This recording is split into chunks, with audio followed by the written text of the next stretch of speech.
Alright guys, this is Mr. Sal. Thanks for watching. In this problem we're going to go ahead and look at population growth in terms of exponentials, which is given using this formula, which is really all that we need to focus on, except for we need to identify what p sub 0 is, and that's the initial population right here. R is the rate of growth, and t is the time in years. It'll be important to remember the difference between rates, which usually are given in percentages, and a percent is literally in terms of percent.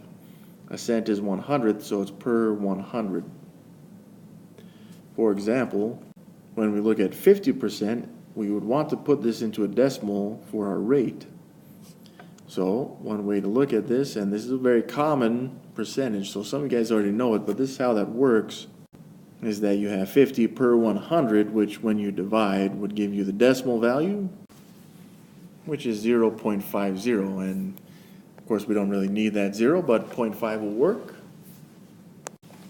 So keep this in mind as we look at these next couple problems.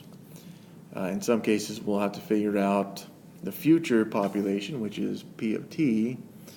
In some cases we may have to figure out the initial population, both of which should be doable.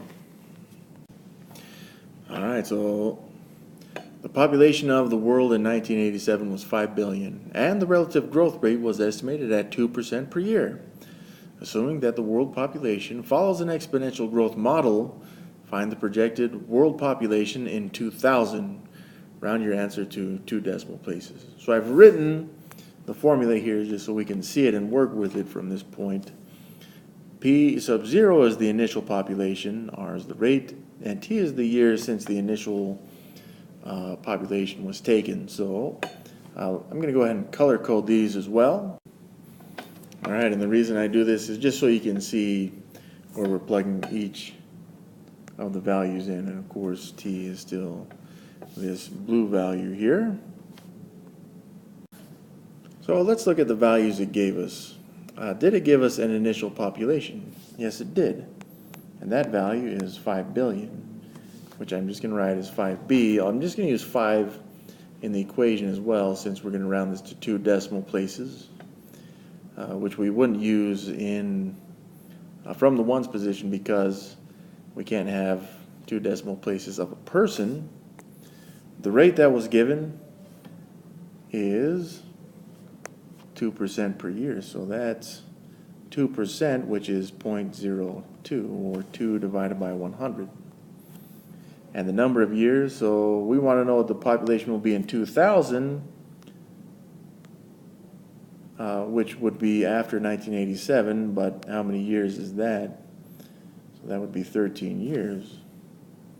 Now using that formula or function, I can rewrite that, but I'm going to replace the p sub 0, the rate, and the t with the years that we have found already. Alright, so this is what I have. 5 times e to the power of 0.02 times 13. And if we did this kind of part-wise, then we would work with that exponent first, multiplying them. Of course, some of you guys can write this immediately into your calculators and solve it. But I'll do this piecewise just because not all calculators can do this all in one step. So now I have p of 13 equals 5 times e to the power of 0.26, which is going to give me a horrible decimal, but you can do that in your calculator. Again, solving for this gives us a nice estimation of the population of the world based on that 1987 figure, and the estimated rate would give us an estimated 6.48 billions of people.